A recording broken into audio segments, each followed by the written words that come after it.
Did you Never. get that too? Yeah, that's never happened before. I yeah, I haven't heard that either. Anyway, we're on to Cincinnati. OGV episode 11 with Lex. Lex is back. Back again.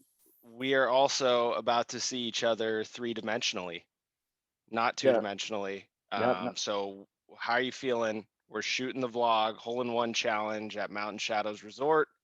Saturday, vlog will be out next week. How are you feeling about your impending visit to Scottsdale? hey, I'm really looking forward to it. Looked at the weather. Looks like we're gonna have 90 degrees and sunny all weekend. Couldn't ask for anything better. Just first time I've been on a plane since I visited you last year, actually. So this is the first time I've Wow. really traveled. I'm looking forward to it. Ready to get out of Sacramento.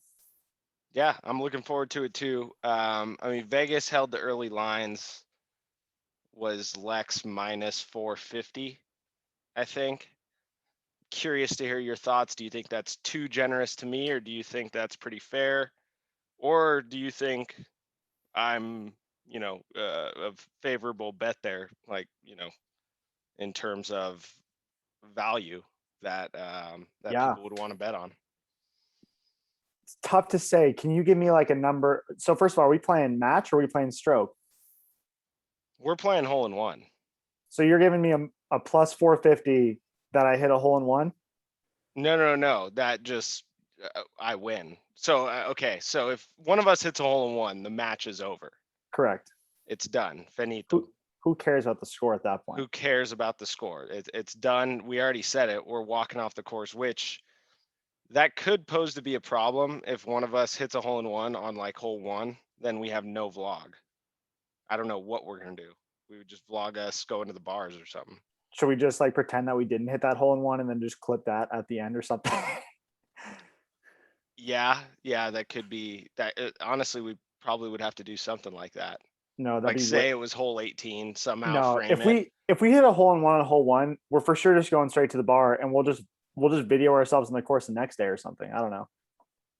Or it would just be the ride home, maybe a power hour or something like that. It would have to be. I don't think we could just vlog us on the court. We've been advertising a hole in one challenge this whole time. We can't just say, oh, by the way, no hole in one challenge. So it has to be something that we got to give the audience something. Yeah. It's also a I also very wanted to mention, unlikely scenario.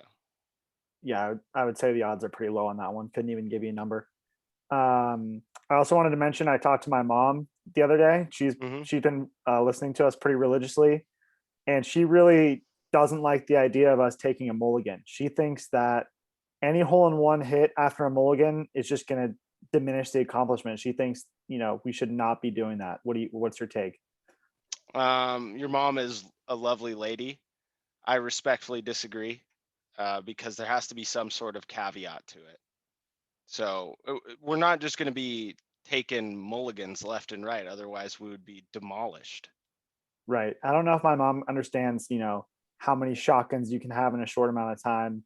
Not really sure the last time that she's, shotgunned a beverage of any kind. So Could I'll you have to. imagine just three straight shotguns or just three straight shots to the face, and then you have to go hit a mulligan shot? Yeah, that might not help your future holes, and also you might puke. Yeah, shotgun, you're definitely coming close. Yeah, every time. So it'll be a fun time though. I'm really excited. We're Yep. gonna get amongst it, Yep. and I'm looking forward to it. It'll be nice to be out there, have a vlog where we're not just sitting in our respective rooms. It's gonna be a good yeah, time. gamer chairs. Yep. All right. So we also got for water cooler, we're going to talk some NBA, MLB, and then we'll get into the PGA Championship. It's major week, so Oh yeah. buckle up, baby. Buckle up. We got a lot of course talk coming up. We got some favorites, sleepers, predictions. And then we have a segment at the end that I didn't tell you about. I'm going to introduce it. Okay. It's called Decompression. That's all you need to know now. It's just decompression time. But I'm really excited to debut that segment. It won't be too long. Cool. I have no idea what that is. I know you don't. NBA, the Pacers beat the Hornets last Yes. night. I'm saying last night because even though it's tonight that we're recording, but when this episode's released, it will be last night. Yes. Did the Celtics win? They were winning when I last checked by 10, but could have easily changed. Let Tatum me was going off. check. He had 44 I points, know like going into the fourth. Yeah, they won by 18. Okay. All right, good. Celtics. Yeah, So Celtics should have been the higher seed anyway. I honestly, I could care less about those 2 games. No, we don't need to talk about those. I just like LaMelo Ball. I wish he would have won. I had a good season. Yeah, he really did. Dubs Lakers tonight. Yes. Episode will be out before the game. So Yes. wow. I can't tell if this has got to be it's a shitty draw for the Lakers. The Warriors would be a shitty draw for any team, Right. but I still can't imagine the Lakers losing with LeBron and AD.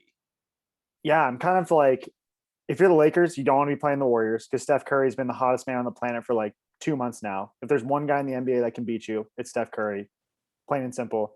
But honestly, if you're the Warriors, you're also like not that happy you're playing the Lakers because they've, just slowly dropped down the seeds, dropped down the leaderboard. I don't know what you call it.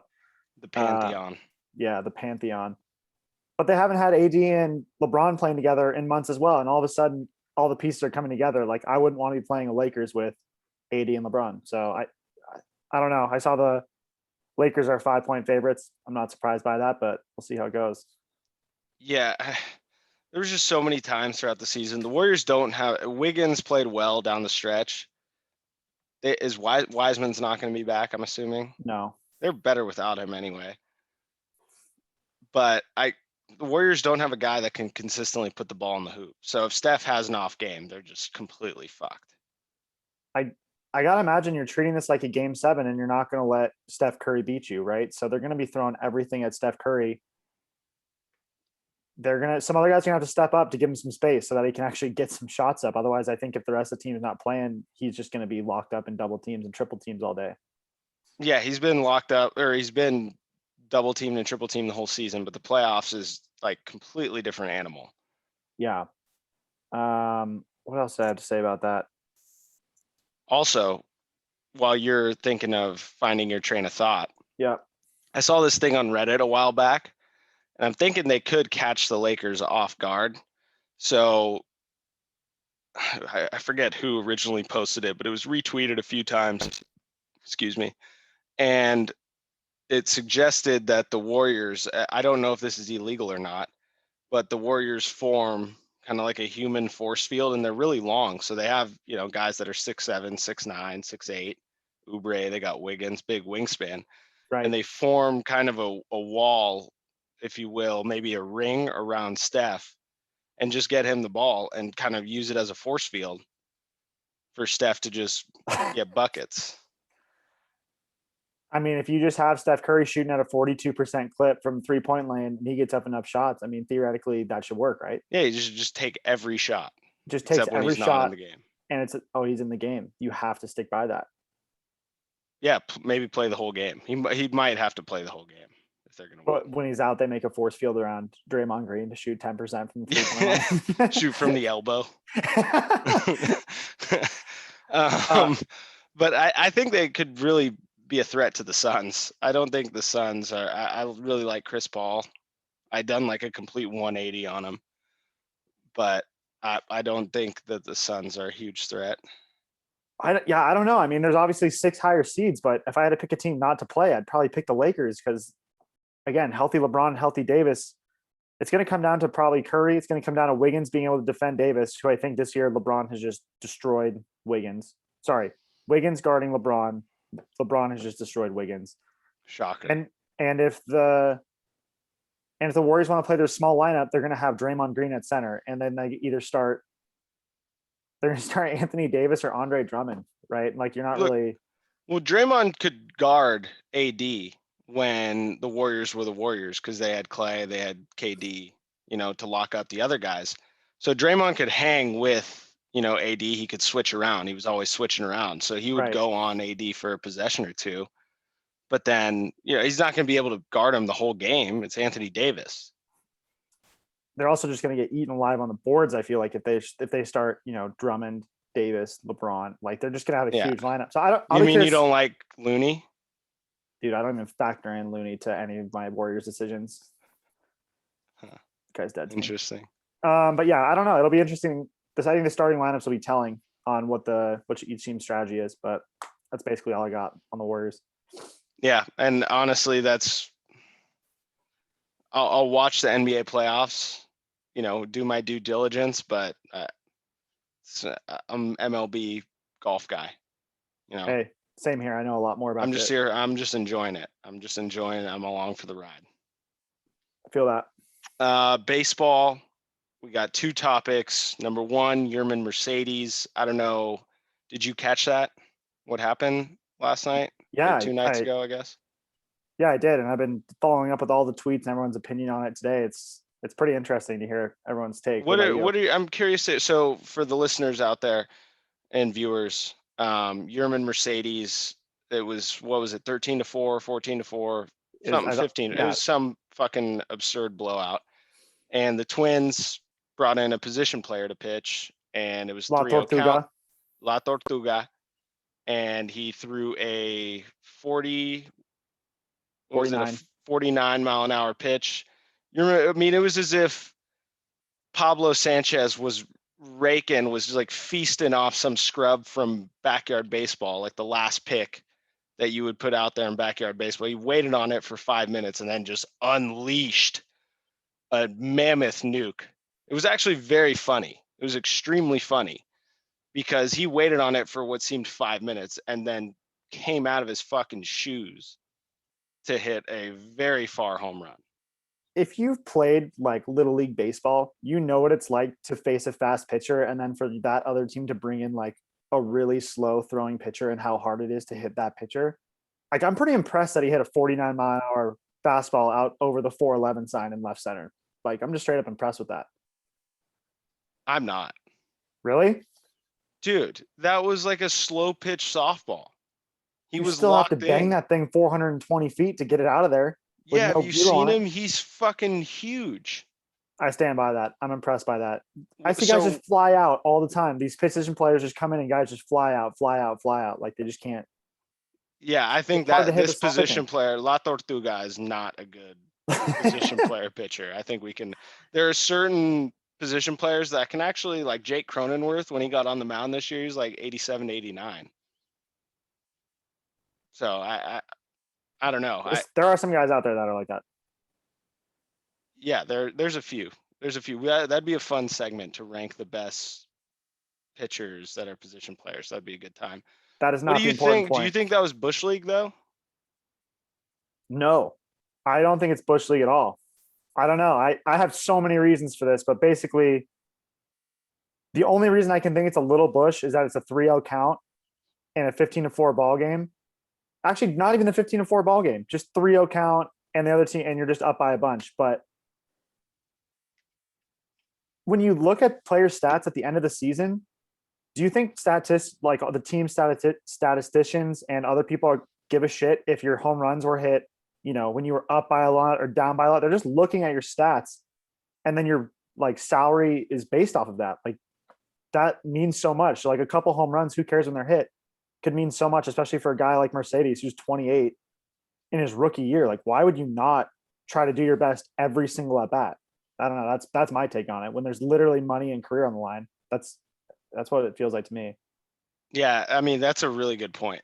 The economics of it. I wasn't even thinking about that. I'm sure that's a huge factor too, that a lot of people are thinking about. I was just thinking the game's already a fucking circus. 16-4. It's 50. It's a complete blowout. You've already lost respect for yourself when you're down 15-4. We've all been there too. We've all had to get a good old fashioned, ass kicking every now and then. So the game's already way out of control.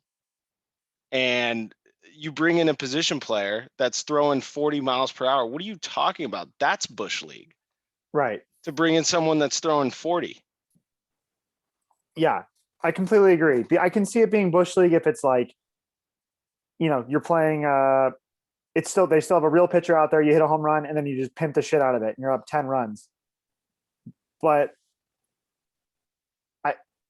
like if they're going to bring in a position player, what are you supposed to do? Just take their 49-mile-an-hour pitches down the middle? Strike Like out. Yeah, I don't I get it. don't No, I would want to take him deep too. no, and I thought it was kind of bullshit that La Russa just keeps throwing him under the bus, just keeps saying like, "Oh, he's a rookie, he doesn't know better." All this stuff. I'm like, dude, it's a quick way to lose your team if you can't back him up. And Tim Anderson was on Mercedes side as well, which is kind of sick. Yeah, it's just baseball keeps shooting itself in the foot. He got thrown at last That was night some too. bullshit too. Yeah, I was watching it live because I had the over. Shout out to the over in that game.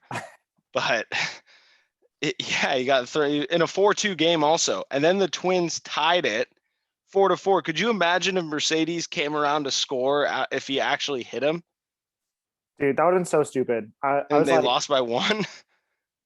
dude, the guy hit a home run in a 15-4 ball game when you threw out a position player and you're gonna drill a guy. Like, dude, same thing. What if you fucking hurt the guy? Like, that is the stupidest reason to do that ever. I'm pretty passionate about this example of not being Bush League and that the Twins throwing at Mercedes is kind of messed up. It's fucking stupid. And just strike him out and then pimp that one. It's not like he also did a simulated ejaculation onto the pitcher with his bat either. He waited on a 45-mile-an-hour pitch and just drilled it. So yeah, we can all agree. I think the whole world consensusly agrees that the Twins should not be upset and that this is fine. It's a nothing burger. And Tony It's La Russa funny. should not be upset. It's good. It's good. It's a good clip. It's a good baseball. Who cares? The own manager. That's a great way to win over the locker room. God, the common sense is just fucking absurd. Anyway, that's it. That's it on that one for me. Yeah. But that's yeah, we've made our case. We've stated our case. Kevin Pillar got hit in the face. Did you see what his face looks like today?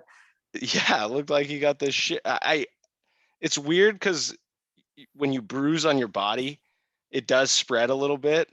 Because like if you get hit on one side of your face, the whole face is bruised. It just spreads to like the whole face. Well, he broke his nose. So he got hit. Yeah. And okay, so that I guess that's scientific. That just spread to both sides of his face. Right. And his quote was like, "As bad as it looks, I'm doing like great" or something. And he literally looks like he just came out of the ring with Conor McGregor. Yeah, it looks like he got the shit kicked out of him. He looks like he got beat up, dude. I'm glad he's doing okay. That was so scary. I felt bad for him. The pitcher was distraught. It was such a scary scene. Well, I mean, his nose just started bleeding instantly all over the ground. So that was like, a little scary. Have you ever got hit in the face? Not by a pitch. You didn't get it like I've been hit in the head with baseball, but not from a pitch. What happened? Well, one time I was putting my catcher's gear on. This was like Babe Ruth, low fence, shorts, and everyone else is out on the field. And I'm putting my catcher's gear on, ready to go catch the warm-up throws from the pitcher.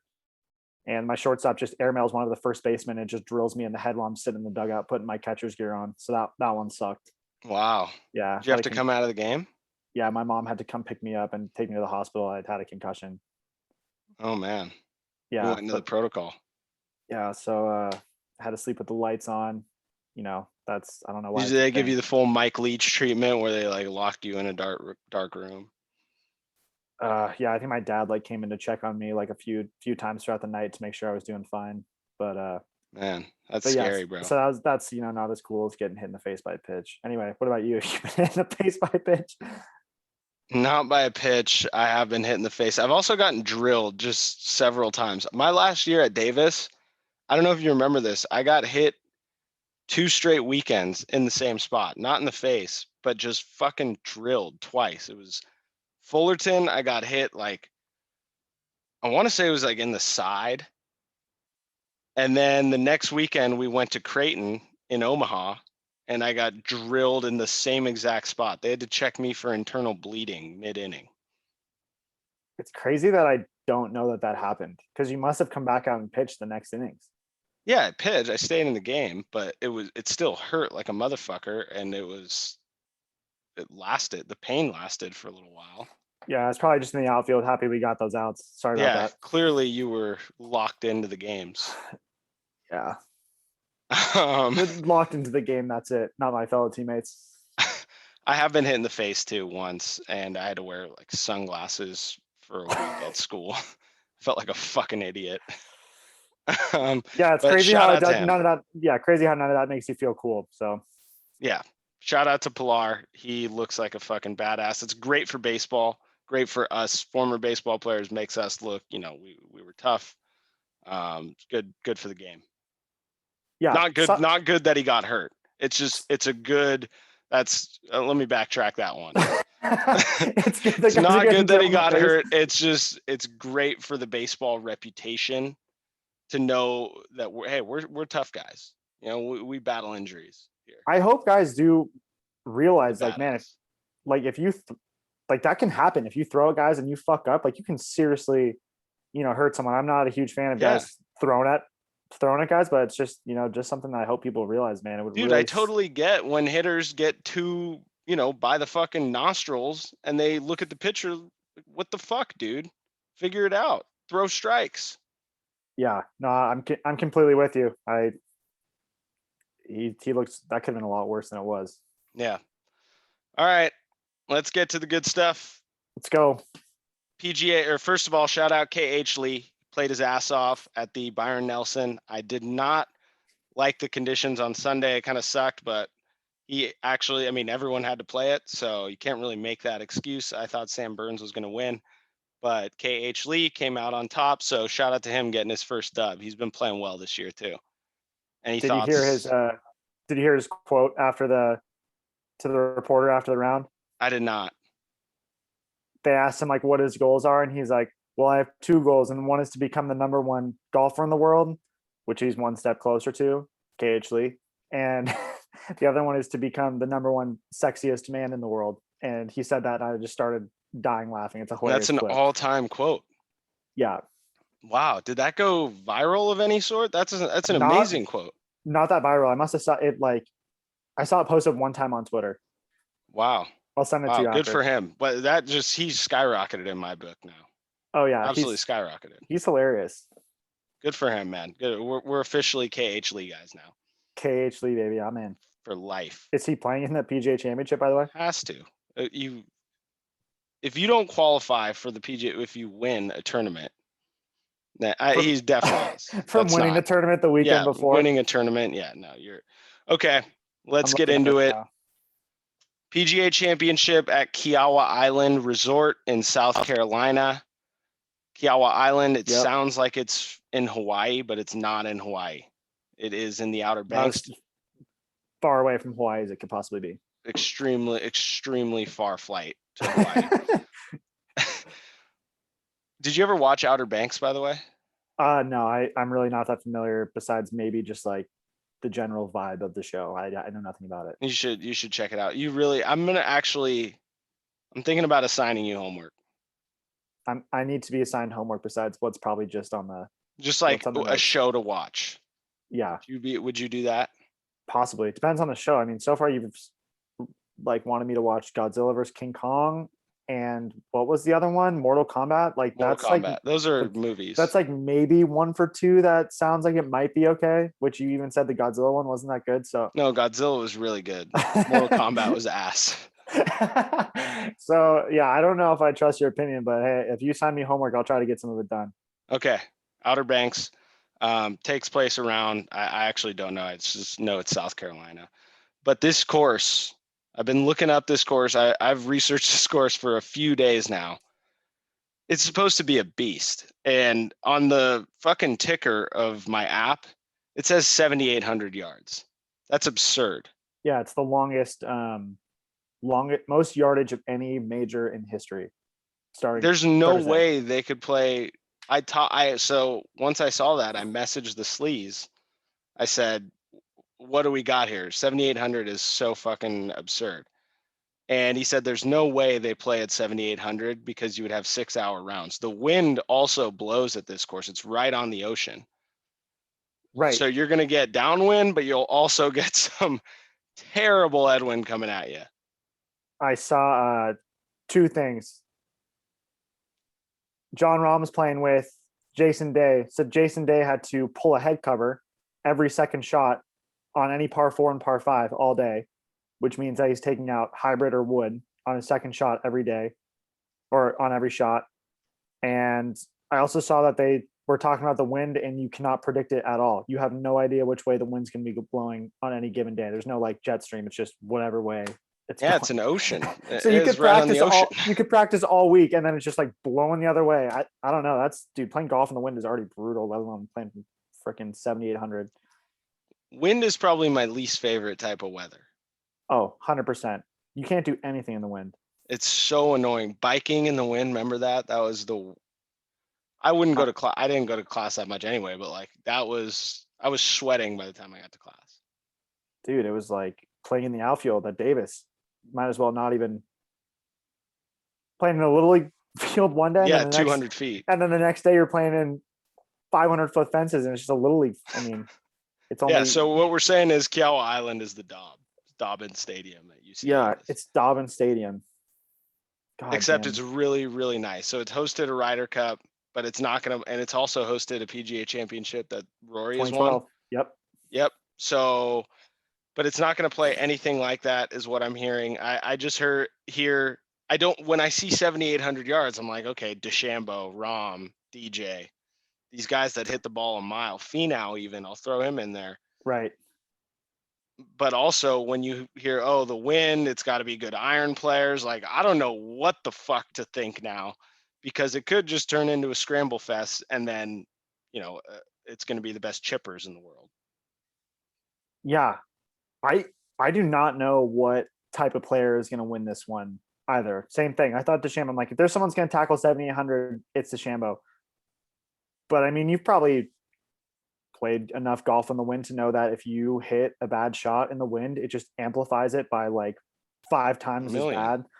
So I don't know. I think the person that has the most versatile tool bag, who can come put together the most different types of shots, has got this one, right? You want to be able to hit the JT low stinger through the wind. You want to be able to hit the ball well, and you probably got to be accurate, because you've got to be close to the pin if you're scrambling. Well, that's what I was thinking. I was like, what?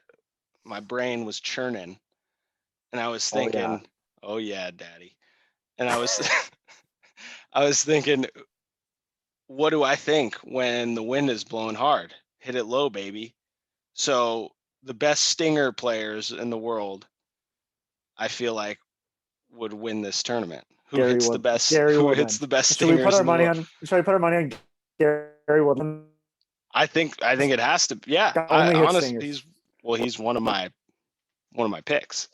Not to give it away or anything. Is he actually? Gare Bear is. Yeah, he's playing well. But yeah, so that was an interesting. The Wilson Pro staff. Yeah, shout out Wilson. That's my club, and it's my club. Oh, not only was it my glove, it's my club in PGA 2K. My driver. Nice. Thing bangs. But yeah, this course, I really don't know what to expect. All I know is that I looked up the hotel too on it. Holy shit, does it look nice. This is a like not that important fact, but I guess when they built it, the like owner's wife or something was like, you can't see the ocean because there's the sand dunes were so high. The course is here, sand dunes are here, ocean's here. Mm-hmm. And so they just shipped in a bunch of sand and then just raised the whole course up. So you have ocean views the entire time, which is just kind of an epic fact. Genius. I would have thought just, flatten the sand dunes out, but they said, no, let's raise the entire course up. The mental capacity of architects, man. It's fascinating. Yeah. There's nothing that can't be done. Do you have any other thoughts on the course? There's a couple 600 yarders, maybe one 600 yarder, but for the most part, it's just long par fours. Yeah, I think the hardest holes are going to be 14 and 17 from the little research I did. I mean, there's like 238 yard par 3 and like another like 225 yard par 3, and I think one of them is just like completely over water. What if there was one that it was showing a bunch of the guys hitting practice shots. They were hitting them into the water. But there was one, first of all, the 238 yard par 3. What if there's a huge headwind coming in? Are you hitting driver on a par 3? Like Brian Harmon's going to have to pull out driver on a par 3. Dude, I mean, I don't know, because I don't know what I would do if I was a professional golfer, but I'd probably lay up. I'd probably stay away from the Try water, and get up and down. and probably hit one off to the side, give myself a good lie, chip it up, and take my bogey and get out of there. But Take my bogey. they can't really afford Just to wear just the take bogue. they can't really afford to just take their bogeys, so maybe not. That's your strategy. Bogey the par threes, hammer the par fours and fives. Dude, when the par three is 238 into a headwind over water, yeah, I'll take a fucking four there. I think I would actually seriously consider laying up. Yeah, I don't know. I don't know. I'm excited. Very excited. All right, let's get to the favorites. Rory is the betting favorite, correct? So is that just because he won 2 weeks ago, or is this also taking into account Yeah. because he's won the PGA Championship here in 2012? I mean, it can't be that that can't be that important, right? It's definitely because he won a couple weeks ago. Okay. And he's back into form or whatever. He's back. I guarantee you he would have been one of the odds-on favorites, especially if he had still finished, top 10, top 15 at Wells Right. Fargo. But he is the betting favorite. I'm looking at the odds right now. He's a betting favorite. Justin Thomas and John Rahm are next, 14-1. Spieth is 16-1. DeChambeau keeps just being up there no matter how bad he plays. Dude, he was getting rattled too. And I was surprised because he was in his home state. Isn't it in Dallas too? Weren't they in Dallas last weekend? I'm pretty sure they were. It's somewhere in Texas. So he's in his home city and he was getting abused by the fans and he was getting rattled. I felt bad for him. It was the first time I was like, damn, he's actually kind of feeling the noise here. I mean, yeah, he's got to know that though. If you're going to play like the way that he does and be as opinionated as he is, you're going to get the people that love you and you're going to get the haters. So better deal with it. Yeah, very true. Very, very, very true. Rahm, John from Scottsdale. John from Scottsdale, our guy. Hasn't been to form as much, the past month or two. We'll give him the benefit of the doubt. He's got the kid going. He seems happy. But I got to think at some point he's going to turn it on, man. I mean, he's going to finish top 10. But is he going to get it done? I don't know. I think Rahm and DeChambeau are in similar spots where they can, at any point, it was almost JT at the Players, wasn't playing well at all, that leading up to it, and then all of a sudden something clicked and just went off. I think the same can happen for DeChambeau or Rahm. Those are two odds that I don't want to bet against. Like, I wouldn't want to fade that. I wouldn't be surprised if that happened. Yeah, no, I agree. I think with DeChambeau, if you have a favorable day and there's distance, like he has the ability to eat that course up where other guys might not be able to. But same thing, he has the ability to melt down. So I don't know. It's just kind of a risky guy. All right. Well, those are the favorites. I mean, we didn't even talk about Spieth. Spieth is fucking dialed in this year. Ever since Waste Management, I've been saying it. He is so dialed in. We'll get to one of us might pick him. We'll see. But we'll get to kind of, who we think is going to really play well once we get to our predictions. Sleepers. Who do we like? What are our sleeper picks? What counts as a sleeper? Does like plus 4,000 count as a sleeper? Or is it got to be? I'd say anyone. I'd probably say, at least at the list I'm looking at, which is a CBS list, if you're taking anyone that's 30-1 or less, I'd say that's a sleeper. That's like outside the top 10 guys. Yeah, because Daniel Berger's on here at plus 3,000. He's 30-1. Yeah. So my sleeper pick is our guy, the Vladdy baby. He has played in the past two majors and he finished second and he's finished fourth. Am I correct about that? I know it was a very good finish at the US Open. Yeah. You don't have to be exact here. We can just say he played his fucking ass off. He's played really well in the past two majors. So why not have that be my one reason for him to play great in the next major? That's it. That's my pick. That's my sleeper pick. He just plays well in these moments, dude. He loves the spotlight. I like that pick a lot. Yep. What about you? Who's your sleeper or sleepers? So this plus 4,000 list is very, very enticing. 40-1 odds. I got my guy Answer. He's someone I'll talk about every major as as a possible sleeper until he becomes one of the favorites, which I think he very well could. Yep. Sam like this list is incredible. It's Answer, Kepka, Sam Burns, Scheffler, Finau, and Webb Simpson. They're all 40-1. Yeah, and Cam Smith is probably the only one of that group that I would be surprised if he won. Because Yeah. his short game just isn't there yet. I mean, it very well could. And then the 50-1, Corey Connors, Paul Casey, it's like they just put together all the Englishmen on the 50-1 odds. Paul Casey, Tommy Fleetwood, Tyrrell Hatton. It's like, let's just throw all those guys there. But I am gonna go with Burnsy. Sam Burns has played so well this year. And I honestly feel guilty putting that as a sleeper because there's so many stars right now. But dude, that guy just doesn't have a weakness. If you were to compare him to a Major League Baseball player, it would be Max Muncy. Where, can he hit bombs? Yeah, he's pretty long off the tee. Does he see pitches? Does he make the pitcher work? Yeah, he fucking has the highest walk rate in all of baseball and sees the most pitches in all of baseball. Can he chip? Can he putt? Yeah, he does. He literally does it all. He doesn't have and he's very, very calm. So I don't see how he doesn't have a top 15 here, especially with the form that he's in. So I'm going to go Sam Burns.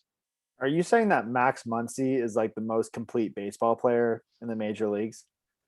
That's a wild take. I'm saying he doesn't have a weakness. I'm not saying he's the Do most you think? complete baseball player. Do you think Max Muncy is a fast runner? He's not slow. That's the thing. Can he play multiple positions? Yeah, He played second base last night. He plays 3 positions. He can play third base, he can play second base, he can play first base. He hits for power, he hits for average, and he gets on base. The guy is so valuable to that team. All right. Fair. And he's a decent runner. Fair. You backed it up. That's fair. Thank you. I appreciate that. But yeah. Okay, Sam Burns and Max Muncy, same guy. That's what I got from that one. And who's your sleeper? Max Muncy, also a sleeper, I guess. Okay. Max Muncy's my sleeper. Okay. Predictions. Who do you got of your guys that you're actually going to bet on? Give me 2. All right, the guy I'm betting on is Morikawa.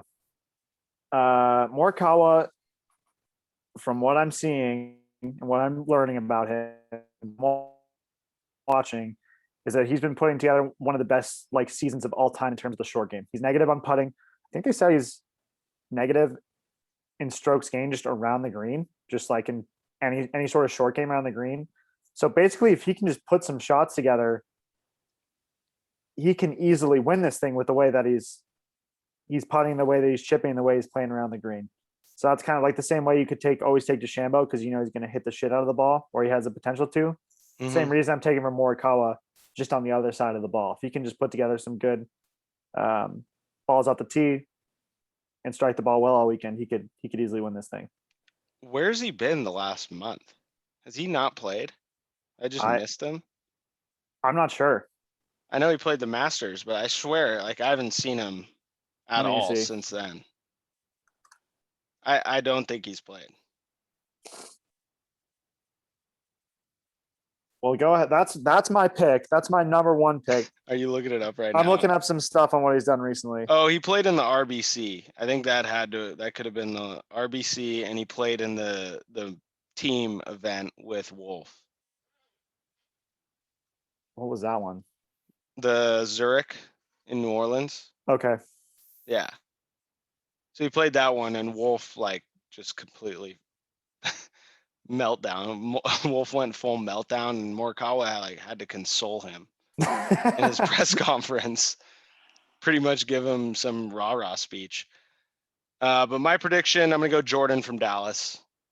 I think he has been it's inevitable. He's going to win a major this year. I think he's got three cracks at it. His short game is unbelievable. His approach game is unbelievable. He had a shot he's just striking the ball so well. He had a shot with the hybrid this past weekend. He was in the heavy rough, and he hit some cut like 230, 240 yards to get on into. Just an absurd shot. I think that he's put in the work. It's only a matter of time. He's definitely going to win one. Gary Woodland is my other pick. I like that. Just because of the stinger theory. Who hits the coolest stingers? It's Gary Woodland. I like the Spieth pick. He's probably up there with one of the most complete golfers since 2021 has started. Played some of the best golf. And Woodland, you just got to hope they're in the headwinds all day. You just got to hope that the wind is blowing in the face all day and Gary Woodland's just hitting snipers He's down praying. range. He's praying for the headwinds. He wants that. Let's see. Yeah, since the Masters, Morikawa played in the RBC Heritage and then missed the cut with Wolf at the Zurich Classic. So that's all he's done. Yeah, he's just been recharging the batteries a little bit. Yep. We got anything else on the PGA Championship? It's going to be a fun week, man. I'm so excited to watch this, just to see how the course plays. I've heard talk that the winner could be single digit. I don't know. That'd be also pretty fun. But I also like when they dominate the course. So I'm good either way. Yeah, I do too. I think that's going to be the most exciting thing is seeing how the course plays. I haven't really been keeping up with. I guess they probably have been practicing today when we're recording this is Tuesday. So they probably practice today and they'll probably practice tomorrow, Wednesday. Yeah, I think that'll be the most interesting thing. See what the scores are on the first day, see how it plays, see the distance that they choose to put the tees at, and see how the wind's playing. That's kind of it. No P. We're gonna get some guy that's gonna shoot very well the first day. Justin I'm not Rose. gonna say Johnny, notorious first day leader, Justin Rose and Tommy Fleetwood. But yeah, it's gonna be a really fun week. And then next week we got the vlog. The vlog will be released next week. Oh yes, but the vlog and the PGA Championship are happening at the same time, pretty much. Are we gonna do? What do you think? Should we do a recap with the? I think we just got to go vlog, and then maybe later in the week do. Hopefully, you have enough content from us playing to make at least one video from that, and then we can do just a full. Of course, we're gonna make one video. And then the PGA Championship recap is a pretty good, topic for our next vlog, 12 or 13, whatever that is. Okay, so exactly what I said. Yeah, just backing you up, dude. Sorry. Appreciate that. Appreciate it. Last segment. This is something that I want to do, kind of open the floor a little bit, allow us to explore our creative side. Okay. It's called Decompression. So we're just going to dive into any topic that just sort of comes up. It could come up out of the blue. One of us could pick it.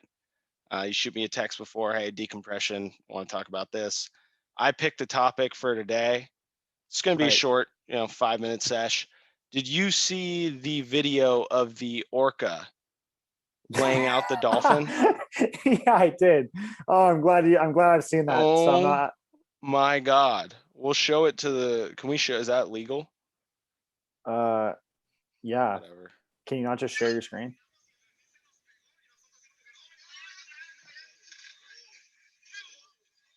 Dolphin comes up, orca. I mean, that was it. To put it in layman's terms, it was a small receiver going up for a jump ball in the end zone. I mean, you talk about Ronnie Lott-esque. That was a clean fucking shoulder. See ya. He went up for the ball. He had no chance. Dude, I don't even care about the dolphin. I think the whale was trying to eat the dolphin and missed it. I'm assuming that's I'm pretty sure that's what killer whales do. They eat dolphins and seals and stuff.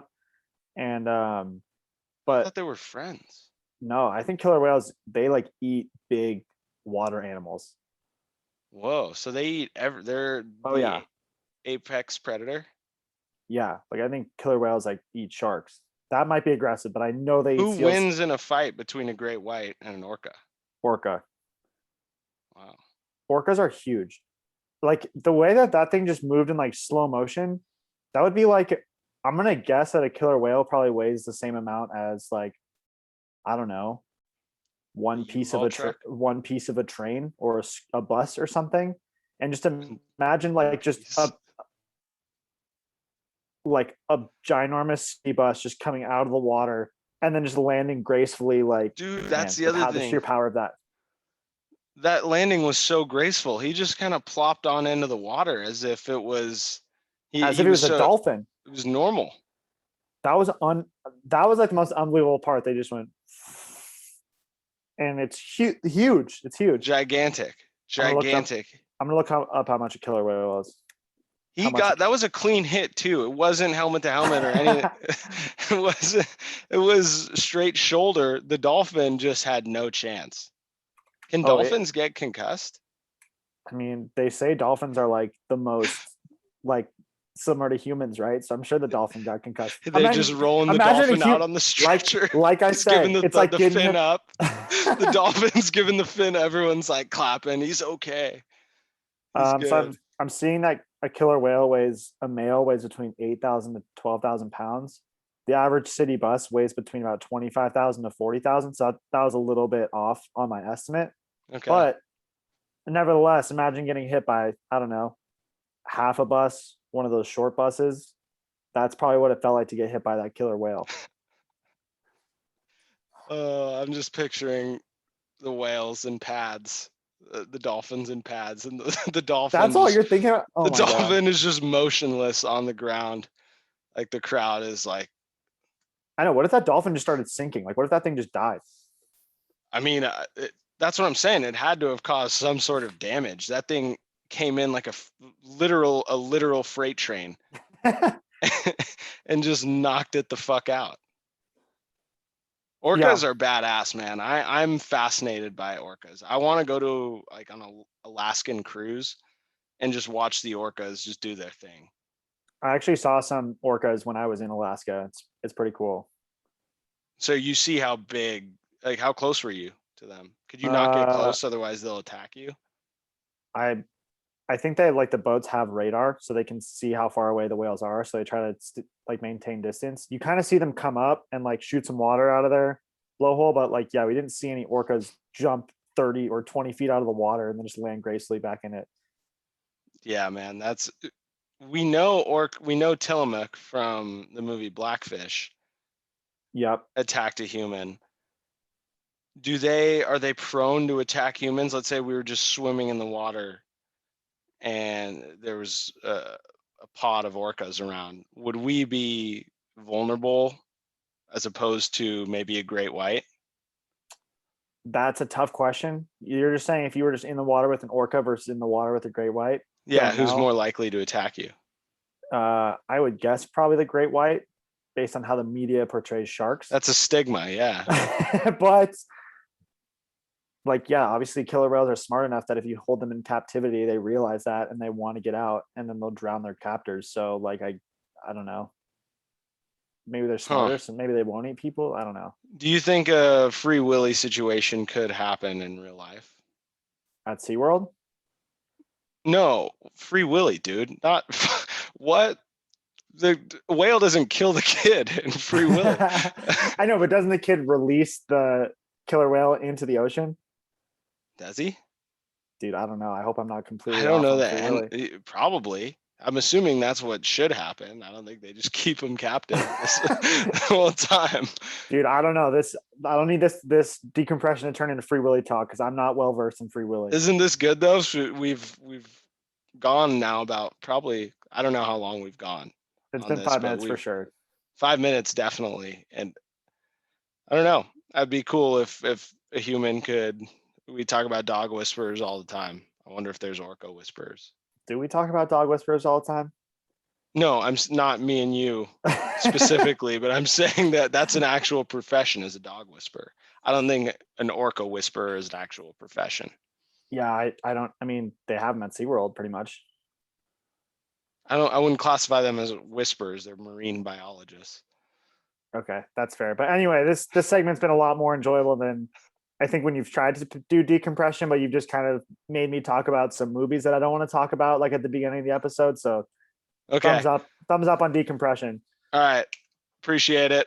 Thanks for the feedback. Let us know the feedback on decompression, and What if we just like fielded topics from, I don't know, hopefully That's someone what I'm listens to saying. this all the way through and knows that we did decompression, but what if we just fielded topics For the decompression. audience? Yeah, exactly. It's a fun. Yeah. See, you're welcome. That's what I was thinking the whole time. So tweet us. I just thought of that. Tweet us at Orazo. Don't tweet me. Just tweet. Okay, Razo. don't tweet. Just tweet me some suggestions. But follow Lex on Instagram. Yep. Alex E. Gear. That's my lifestyle page. Lex _ cards. It's the card page. Shout out Emma Perky. She checked out my card page. Shout out Jose Razo and Lorenzo Razo. They both DM me on my card page. Nice. That's great. Nice. Great stuff. Yeah, I mean, that sounds like a business, like a real business that's coming up. Really, really appreciate you guys tuning in. Excited for the vlog. Thanks again. Don't think I have any more final thoughts, but this was fun. It's a good time. Good job. Good episode. Thanks, Orlando. Yeah, great talk. Thank you.